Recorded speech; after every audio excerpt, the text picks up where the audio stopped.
ഇത് സൂര്യാസ്തമയ സമയമാണ്. ഈ സമയത്താണ് ഈ മീനുകൾക്ക് ഏറ്റവും കൂടുതൽ ഇരയെടുക്കുന്നതും അതുപോലെ ആക്റ്റീവായിട്ട് ഇരിക്കുന്നതും. അങ്ങനെ നമ്മൾ നിസാർക്കയുടെ ചൂണ്ടയിൽ മീൻ അടിച്ചിരിക്കുകയാണ്. എന്ത് മീനാണെന്നൊരു പിടിയില്ല. നല്ല പിടുത്തം പിടിക്കുന്നുണ്ട്. നിസാർക്ക പൊക്കി പിടിച്ചോ, ടെട്രപാടി തട്ടാണ്ട് പൊക്കി പിടിച്ചോ. എന്ത് മീനാണെന്നൊരു പിടിയില്ല.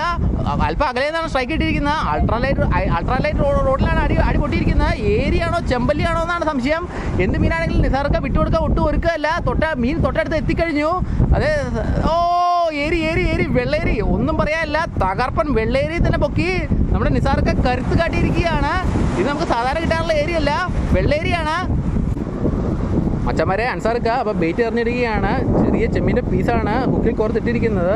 അപ്പോൾ ശരിക്കും മീനുകൾ ആക്ടിവിറ്റി കാണിക്കുന്നുണ്ട്. അതുകൊണ്ട് തന്നെ നമുക്ക് ഈ തീരത്തിൻ്റെ സമീപത്ത് തന്നെ പോൾ റോഡിൽ മുട്ട മീനുകൾ കിട്ടാനുള്ള എല്ലാ ചാൻസും ഉണ്ട്. ചെറിയ മീനുകൾ അടിക്കാനായിട്ടാണ് പൊലപ്പായിട്ട് ഈ മീനുകളെല്ലാം തീരത്തിൻ്റെ സമീപത്തേക്ക് കയറി വരുന്നത്.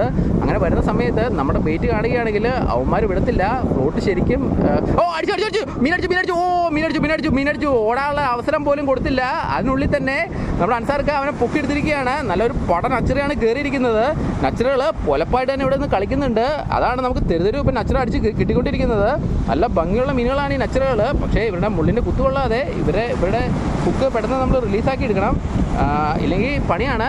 ഒരു മുള്ളിൻ്റെ കുത്ത് കിട്ടി കഴിഞ്ഞിട്ടുണ്ടെങ്കിൽ നമുക്ക് അപ്പം തന്നെ മീൻപിടുത്തം നിർത്തി വീട്ടിലേക്ക് പോകേണ്ടി വരും. ചിലരെ ഹോസ്പിറ്റലിൽ വരെ അഡ്മിറ്റ് ആക്കിയിട്ടുണ്ട് ഇതിൻ്റെ കുത്ത് കിട്ടി കഴിഞ്ഞിട്ടുണ്ടെങ്കിൽ. അതുപോലെ തന്നെ പനി പോലും ഉണ്ടാവും ഈ നച്ചറയുടെ കുത്ത് കിട്ടി കഴിഞ്ഞിട്ടുണ്ടെങ്കിൽ. ഒരു പ്രാവശ്യം കുത്ത് കിട്ടി കഴിഞ്ഞാൽ പിന്നെ വളരെ കെയർഫുള്ളായിട്ട് ആരാണെങ്കിലും ഇവനെ കൈകാര്യം ചെയ്യത്തുള്ളൂ. ഇനി അബദ്ധത്തിലെങ്ങാനും കുത്ത് കിട്ടിയാൽ ഏറ്റവും ഫസ്റ്റ് എയ്ഡ് എന്നാന്ന് വെച്ചിട്ടുണ്ടെങ്കിൽ നമ്മൾ ആ കുത്ത് കിട്ടിയ ഭാഗത്ത് നാരങ്ങാനീര് പിഴിഞ്ഞ് ഒഴിക്കുക എന്നതാണ്. നാരങ്ങാനീര് ഒഴിച്ചിട്ടുണ്ടെങ്കിൽ ആ വേദന പെട്ടെന്ന് തന്നെ മാറി കിട്ടും. മച്ചന്മാരെ സുധീർക്കയും നിസാർക്കയും കൂടി മാരക മീൻപിടുത്താണ് ഇവിടെ നടത്തിക്കൊണ്ടിരിക്കുന്നത്. റോഡിൽ ശരിക്കും അടിപൊട്ടുന്നുണ്ട്. നിസാർക്ക ട്രിപ്പിൾ ഹൂക്ക് സെറ്റ് ചെയ്താണ് ഇട്ടിരിക്കുന്നത്. നമുക്ക് ഈ മീനുകളെല്ലാം സിംഗിൾ ഹൂക്ക് ഉപയോഗിച്ചും ട്രിപ്പിൾ ഹൂക്ക് ഉപയോഗിച്ചും പിടിക്കാനായിട്ട് പറ്റും. കൂടുതൽ മീനുകളെ വളരെ കുറഞ്ഞ സമയം കൊണ്ട് തന്നെ അടിച്ചു കയറ്റാനാണ് നമ്മൾ ഉദ്ദേശിക്കുന്നതെങ്കിൽ സിംഗിൾ ഹുക്കിനേക്കാളും നല്ലത് ട്രിപ്പിൾ ഹുക്ക് തന്നെയാണ് നല്ലത്. ഈ ട്രിപ്പിൾ ഹുക്കിൻ്റെ മുകളിലായിട്ട് മറ്റൊരു ഹുക്ക് കൂടി സെറ്റ് ചെയ്യണം. അതിനാണ് നമ്മൾ ബെയ്റ്റ് വെക്കേണ്ടത്. ചാളയോ ചെമ്മീനോ നമുക്ക് ബെയ്റ്റായിട്ട് അതിൽ കുളത്തിടാനായിട്ട് പറ്റും. എന്നിട്ട് മീൻ തട്ടുന്ന സമയത്ത് നല്ല പവർഫുൾ ഒരു ഹുക്കപ്പ് കൊടുത്തു കഴിഞ്ഞിട്ടുണ്ടെങ്കിൽ അടിയിലുള്ള ട്രിപ്പിൾ ഹുക്കിൽ അവന്മാർ കൊടുങ്ങും.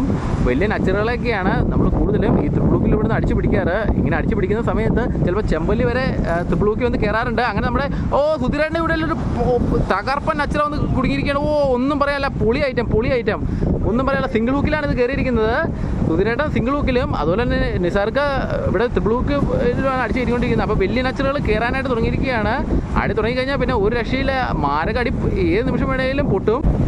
മച്ചന്മാരെ ചൂണ്ടയിൽ ശരിക്കും കുത്ത് കൂടിയിട്ടുണ്ട്. വെള്ളം നല്ല ക്ലിയർ ആയതുകൊണ്ട് തന്നെ മീനുകൾ നമ്മുടെ ബെയ്റ്റിനെ അപ്രോച്ച് ചെയ്യുന്നത് വ്യക്തമായിട്ട് തന്നെ നമ്മുടെ ചൂണ്ടക്കാർക്ക് കാണാനും പറ്റുന്നുണ്ട്. അടു, കട്ര, നച്ചറ എന്ന് വേണ്ട ചെമ്പല്ലി വരെ നമ്മുടെ ചൂണ്ടക്കാരുടെ റേഞ്ച് കിടന്ന് കളിക്കുന്നുണ്ട്. ഇപ്പോൾ ഒരു തകർപ്പൻ നച്ചറ വന്ന് നമ്മുടെ നൗഫലേട്ടന് കുടുങ്ങിയിരിക്കുകയാണ്. ഒരു സെക്കൻഡ് പോലും പാഴാക്കാതെ നൗഫലേട്ടൻ അവനെ ഹുക്കപ്പ് കൊടുത്ത് നൗഫലേട്ടൻ ഒന്ന് പൊക്കി കാണിച്ചേ.